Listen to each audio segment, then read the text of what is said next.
All right, good morning, everybody.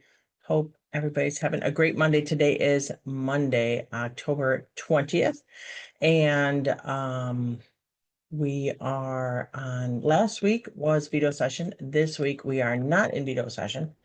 So catching up with meetings and certainly meeting with folks to start planning next year's session, what legislation needs to be passed, what legislation didn't quite go this year and will go next year. One of the things that I am doing is making sure that our resolution for the Marine Corps birthday and the 250 years of the United States Marine Corps gets properly honored in Springfield next week. So looking forward to that. And Halloween is in the season, so I brought out a pretty fun Halloween shirt, and I have a Halloween mug for you all with a little black cat. Those of you that own black cats, that are parents to black cats, know that this time of year you got to be really careful because folks like to steal pets, unfortunately, and especially black cats. So there are some adoption agencies that will not adopt black cats in October because individuals might just use them for the holiday and then discard them. So, but I did have a black cat way back in the day. I actually had a black cat and a white cat. They got along fabulously. Now I just have the dog. A little pit bull rescue. So those of you who don't know, we passed a law that says that the rescue dog is kind of the state dog these days. So certainly that's something that is a fun fact. Also, how about the Bears yesterday? It was a little chilly, a little windy, felt like fall, but the Bears had a decisive win yesterday. So the Cubs, did really well, but unfortunately fell a little short. The Bears have been doing really well. Let's make sure that they keep up the good work. How exciting is that? So, what is going on in Springfield? Well, last week we didn't do much. I have a couple notes on my phone, but we didn't do that much in Springfield. We ended up with some caucus meetings, which certainly is important. We were discussing legislation that it was going to be discussed in hopefully next week. A long list of things that was on the agenda that we were looking at. Certainly, we're looking at the bill that the governor vetoed. That was an initiative by Treasurer Frericks. And what that bill did was allow nonprofit investment pools. So these small nonprofits, they don't have a lot in their investment accounts, but if you can pull them together, you get the economies of scale and you certainly can get a better return on investment. So the governor vetoed that bill. That bill might be coming up for consideration, House Bill 2568. Currently looking at tweaking our energy legislation that we passed a couple of years ago. Looking at battery storage. I think I talked about this before. Battery storage is really important. You can't have renewable energy without battery storage because, as always been said, the sun doesn't always shine, the wind doesn't always blow. So when that energy is peaking, we got to be able to capture that and store it. So looking at items with regards to that. Looking at some budget adjustments. Right now, the state of Illinois, when you do income taxes, state income taxes, when businesses do state income taxes, businesses begin the state income tax where the federal government ends. So all the deductions that the federal government gives to businesses carries on to the state income tax. So if, for example, there's a lot of deductions, if a company ends their federal state or federal income tax with a zero, they begin their state income tax with a zero and they pay virtually no state income taxes. So looking at the legislation that was passed on the federal level, the big bill, gave a lot of breaks to corporations, to individuals, And so what the state of Illinois can do, it's called decoupling. So we can come back and say, well, we're not going to give credit for that on the national level. So what we do is we decouple that, and then that is then added to the beginning of their income tax. So if we decouple that, then on the state income tax, they still get the deduction on the federal income tax, but on the state income tax, they no longer can get that deduction. So looking at that, also, we always look at the end of every year, we look at obsolete or boards and commissions that just have outlived its usefulness or haven't been filled. And so we look at maybe decommissioning some of these boards and commissions that aren't quite relevant in today's day and age. So I'd be looking at that. One of the things that have come up with regards to legislation and those that serve in public office is identity theft, especially in the wake of the speaker, Melissa Hortman, that our information is easy to get to, and for the sake of privacy and safety, looking at if there are ways to protect identities within the public sphere, mostly because of identity theft. And looking at some other security measures for individuals that hold elected office, not just me, but school board members have been targeted, local city members have been targeted. So just with some of the extreme violence, especially the shootings of former Speaker Hortman, it really is something that we are looking at, elected official safety throughout the state. So that's something that we were looking at potentially bringing up with regards to that as well. So that's kind of the overview with regards to caucus. Also on the docket was looking at the fact that there have been several federal courts with regards to ICE in Chicago, and they have temporarily halted bringing in the military into Illinois because it's simply the federal judge, and the federal judge stated that there just is really no evidence to support military action in the wake of uh, what is being said with regard to the crime rating and the other instances. It's just the federal judge pretty much stated that there is no there really just isn't any evidence to really isn't any evidence to support it. So there has been a stay with regards to the military coming to Illinois, with regards to coming to Chicago in particular. And so now it is being sent to the Supreme Court. So that is what's being argued today.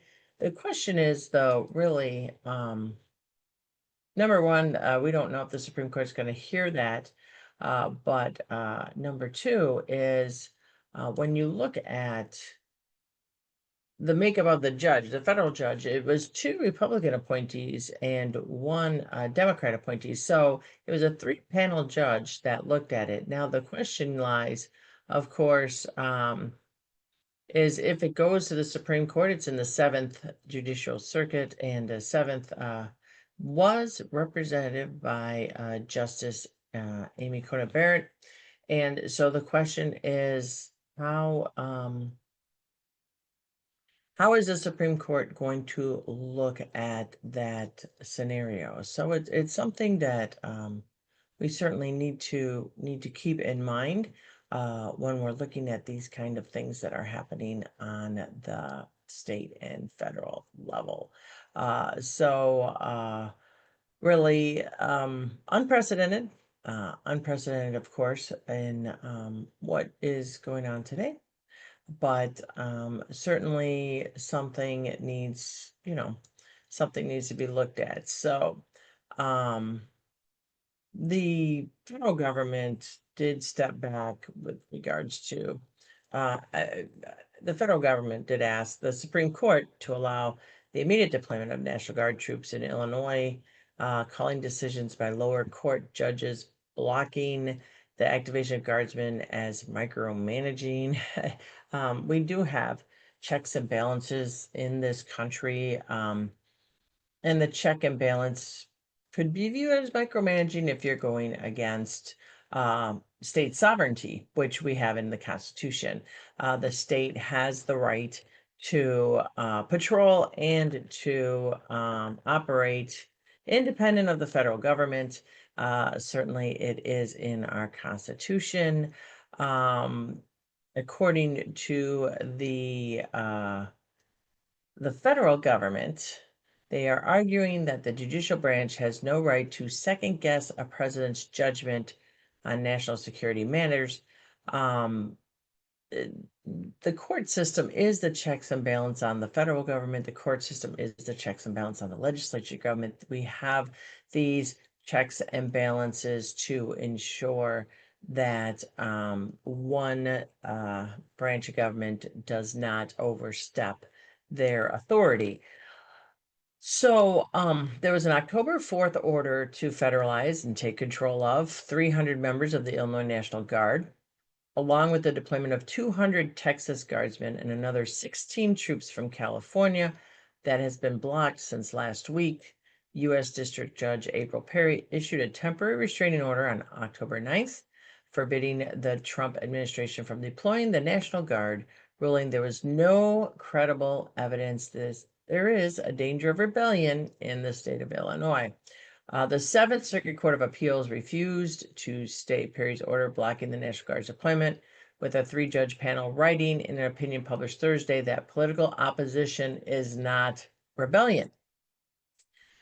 So the administration is insisting that Chicago area protests against Trump's immigration enforcement actions are far more violent than the accounts Perry relied on. The order is set to expire Thursday, October 23rd.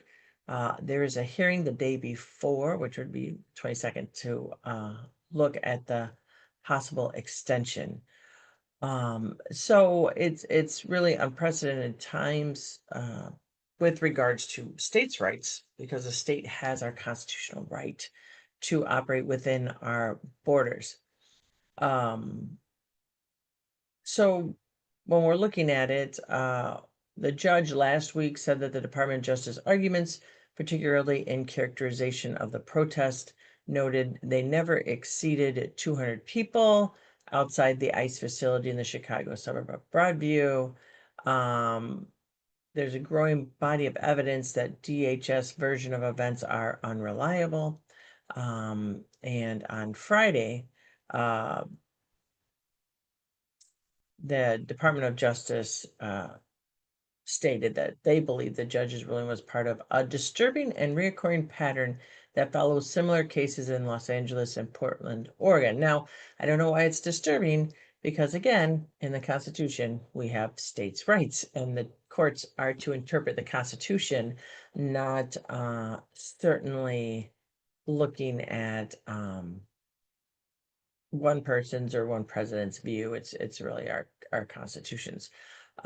Certainly that's something that's on our desk that we're looking at as well with regards to that situation. Looking at transit, we also had a briefing on transit, looking at revenues, the RTA.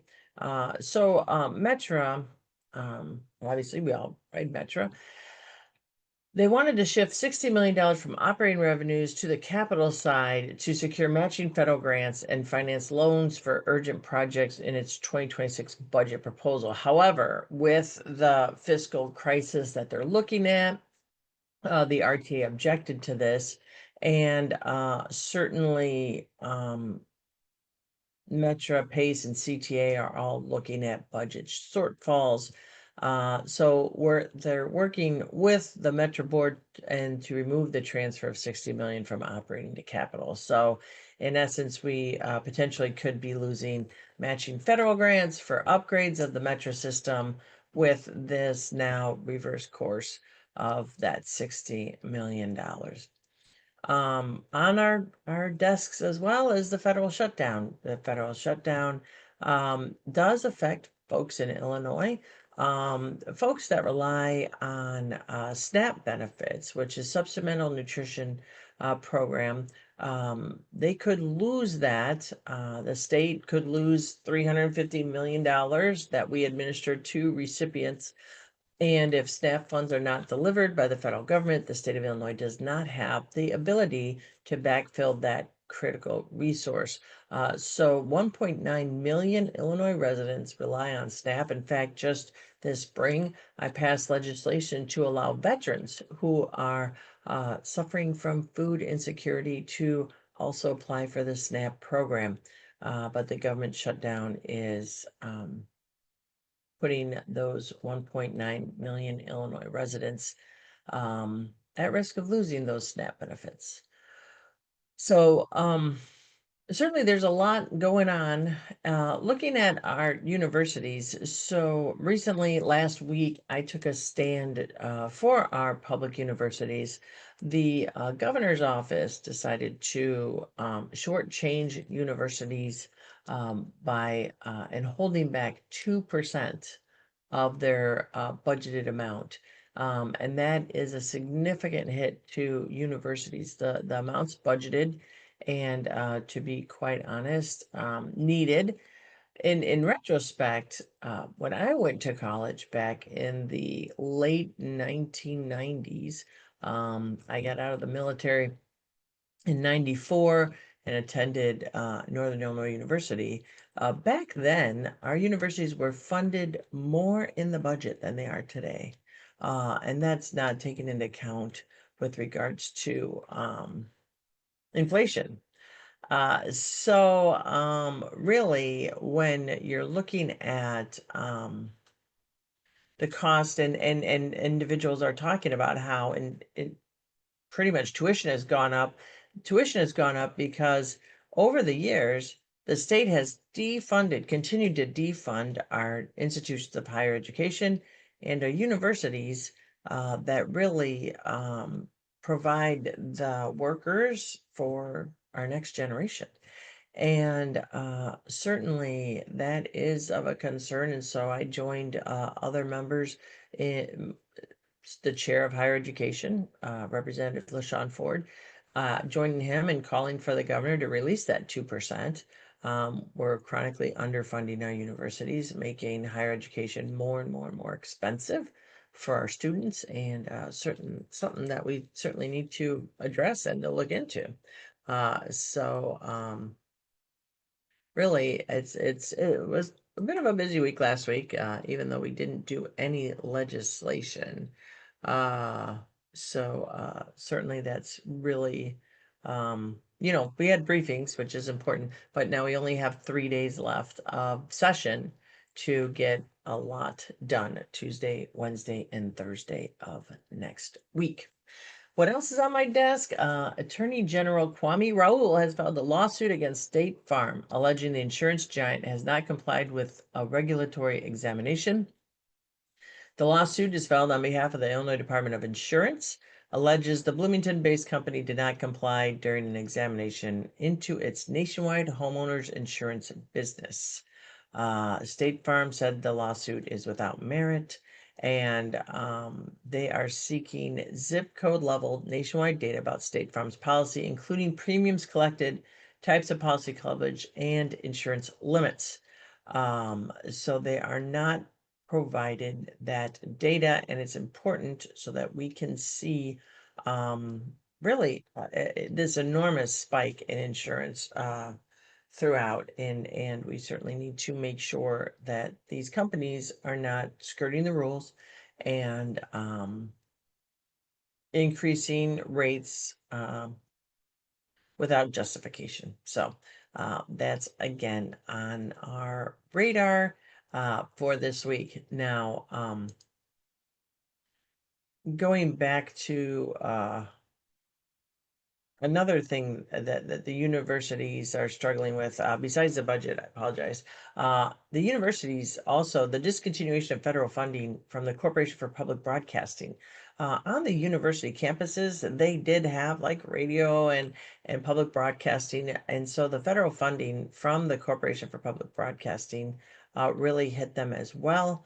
Um, Again, several grants and contracts funded in full or part by federal monies that provided more than millions of dollars to our universities have been clawed back by the recent bill passed by Congress.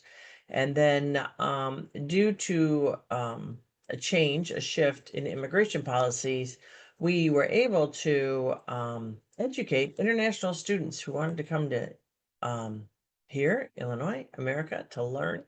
So there's been a huge decrease in international student enrollment. The new federal visa practices and related policies have been really hitting our universities hard as well. So aside from the budget and the 2%, these are other aspects that universities are struggling with, along with actions in the federal government. As I said before, the federal government and the state do, in part, have worked together.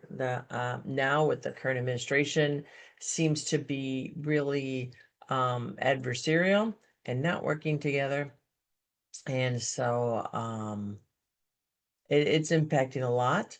The immigration changes are impacting a lot of businesses, and that's going to potentially lead to a recession, which is again another thing on our desks that we are looking at. So there's quite a lot of things going on.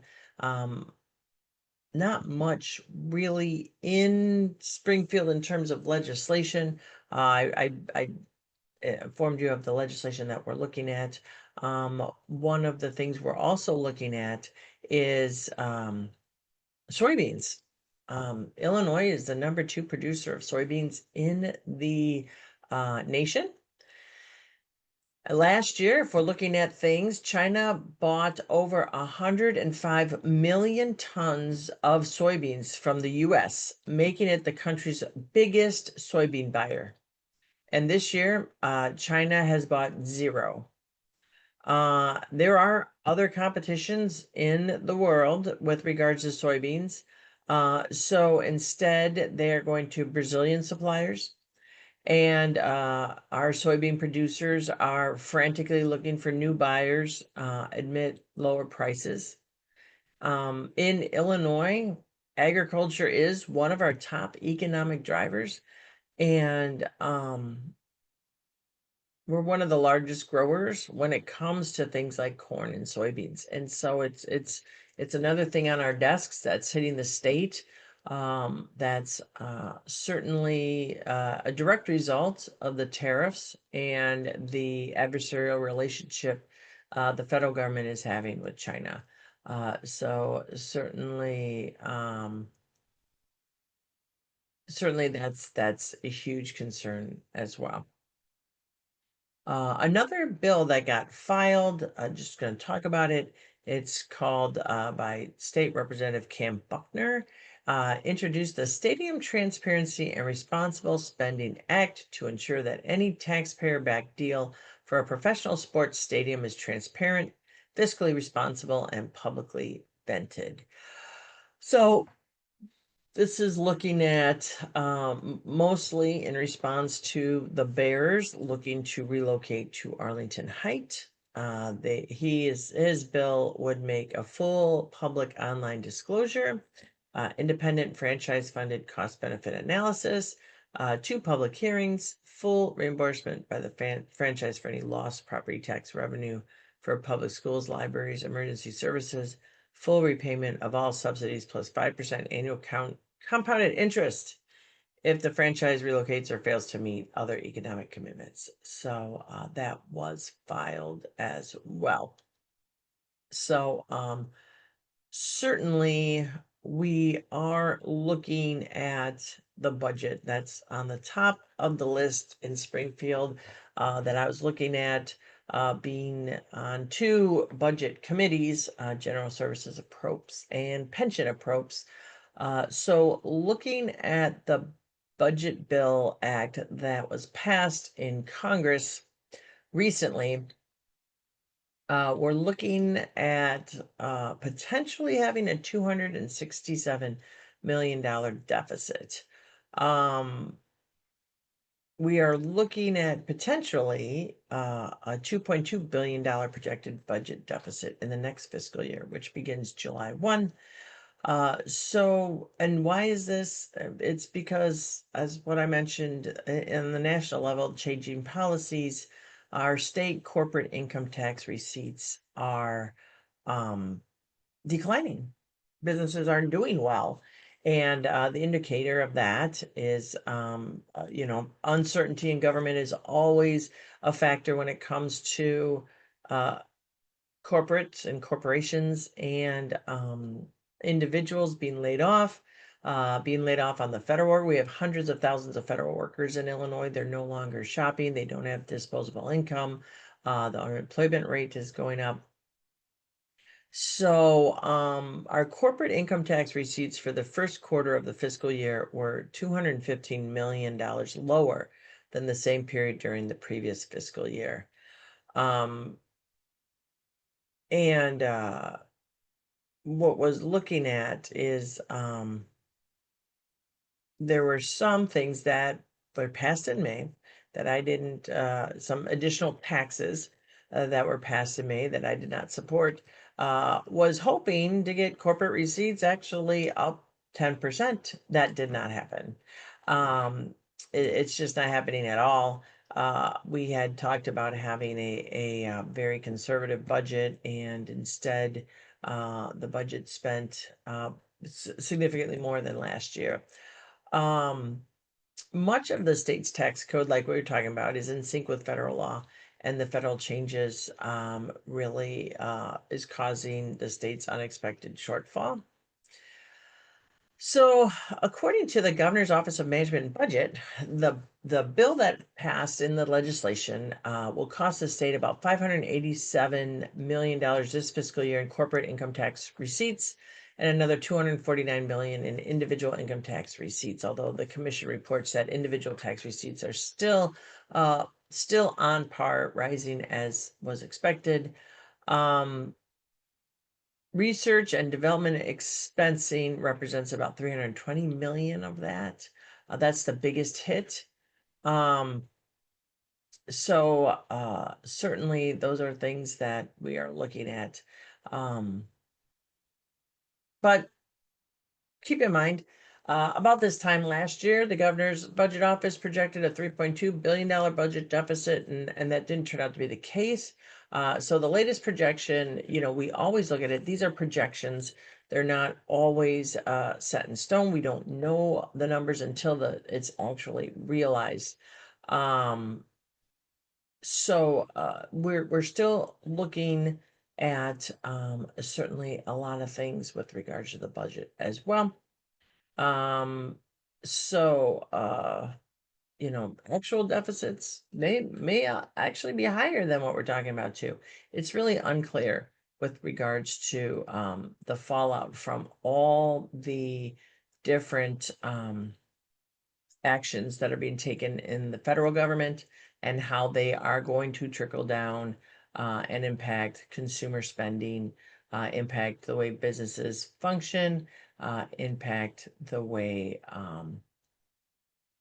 things it's a new normal. So certainly we need to see how the national level is affecting our level here in the state levels. So with that, Roger put a bill in the chat. Good morning, Roger. Good morning, everybody who's watching today. It is a Monday. The sun is shining. And so certainly we are looking at least some good weather for today. So that's good. On the local level now, I know a couple of people have talked to me about Cyrus One. There is a data center, and the city of Aurora announced that they reached a legal agreement with Cyrus One aimed at addressing citations the city issued against the data center earlier this year. Residents for months have been raising concerns about the noise coming from Cyrus One data center. I've even gotten calls on it myself. I talked to the mayor about it myself. It's on the corner of Viola and Deal Road, so just outside my district, but close enough to touch it. And it's near Interstate 88. So there were some company meetings and they put in place some temporary measures. It was announced that lawyers from Aurora and Cyrus Run both signed an agreement that sets a timeline for temporary and permanent fixes to be in place, lays out penalties for the company not following the order, and includes a $40,000 fine that could be lowered. So they put in place, the city of Aurora put in place a temporary moratorium on new data centers and warehouses, citing in part resident concerns about noise from data centers. Now, what really I think is not the issue, but the city of Aurora has zoning, comprehensive zoning plan that says where things can be located and has it laid out, residential, commercial, warehouse, and the like. Data centers are supposed to be the next set, if you can look at in manufacturing. And so the zoning laws for the city of Aurora and this comprehensive plan never imagined data centers. The comprehensive plan's been there almost 20 years when I was an alderman. And so I think the city of Aurora needs to step back and look at where new data centers and warehouses and how far from residents and where they can be located and where they can be supported. So concerns about the noise from generators that have to turn on to provide backup power to the data center in case of blackout, and from chillers that sit on top of the data center's building. So repairs were made to the Cyrus One data center in April, required the use of backup generators for many days straight, caused consistently loud noise in the surrounding area that residents called unlivable and horrible. So they put into place some temporary measures to address both the sources of sound, the permanent fixtures for the generation noise, and working on a permanent solution for the rooftop chillers noise as well. So when the temporary measures were up, residents said repairs were less impactful than the generators were still so loud that they could hear them inside their homes. A large portion of the newly approved order is devoted to setting up a timeline of completed work and deadlines that future work must be completed by. So a sound wall was put up around the backup generators on May 20th. The wall must stay up until a permanent sound wall to mitigate generator noise is built and approved by the city. A permanent generator sound wall for the facility's south yard was completed and inspected by the city before September 30th. The West Yard section must be completed by this week, October 23rd. So there is a web page set up by Cyrus Run to communicate with nearby residents about noise mitigation efforts. It says all generator sound walls will be finished and completed, should be completed by a couple weeks ago, and they are required to complete the staining and finishing of the wall by December 31st. Now, to mitigate the chiller noise, they installed a temporary rooftop sound wall on June 14th. Like the temporary generator wall, the company is required to keep the rooftop wall up until it has a permanent solution in place. So building materials for the permanent chiller noise solution is expected to arrive around the end of the year and beginning next year. So I talked to the mayor about this, and that was just announced last week. So I know it's been a big issue for residents in that area. So certainly the houses were there before the data center. So they definitely need to um, be cognizant of that. So other than that, just continuing to look at potential legislation. legislation that's been filed. Some of legislation that got filed, one bill that got filed, we could still file bills right now, to be considered next year or potentially during veto session.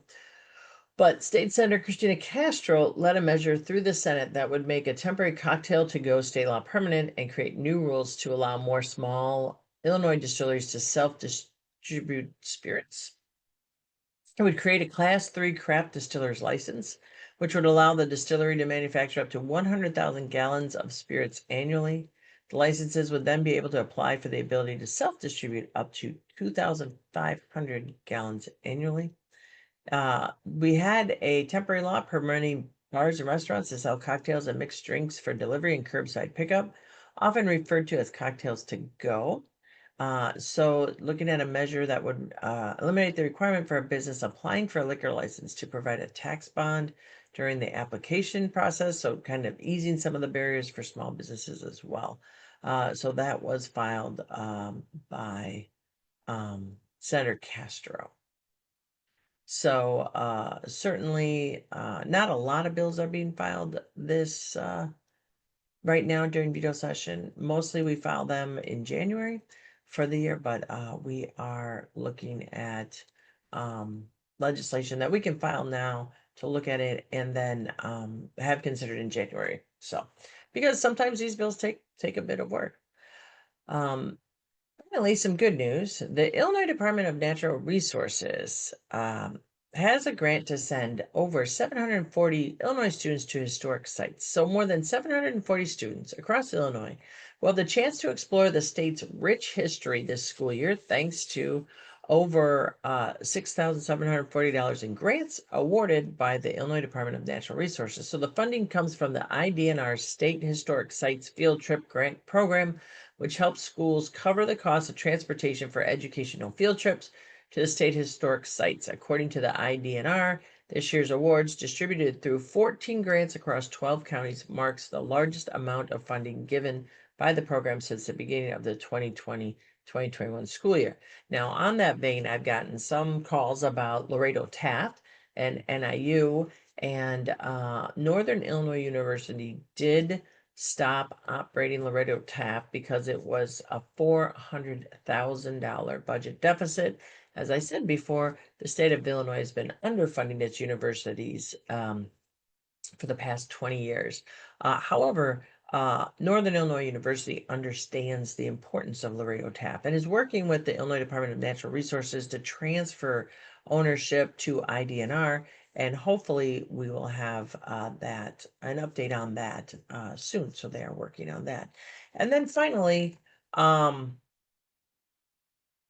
Stellantis announced plans to reopen the Belvedere plant the other day. So Canada has threatened legal action against Stellantis after the carmaker announced that it would shift Jeep Compass SUV manufacturing from Brampton, Ontario to Belvedere, Illinois, following President Donald Trump's tariffs.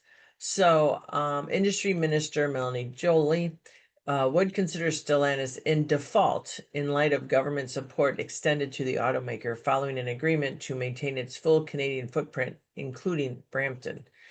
She was sent in a letter. The plan to move the Jeep manufacturing south of the border is unacceptable and demanded Stellantis to quickly identify new mandates for Brampton to ensure the facility remains central to your manufacturing footprint and that contracts with Canadian suppliers be honored. Certainly that is for them to figure out, but it was announced that the Belvedere plant would be reopening for Jeep Compass SUV manufacturing. So we will leave that on a positive note. So with that, I hope you have a great Monday. I hope everybody enjoys the fall weather. And thank you, Roger, and everybody else for tuning in. I will certainly look at the legislation that Roger put in the chat to see if it comes up with regards to legislation in veto session. So take care, everybody. Have a great fall day, and I will talk to you next Monday. And then again, enjoy the holidays. So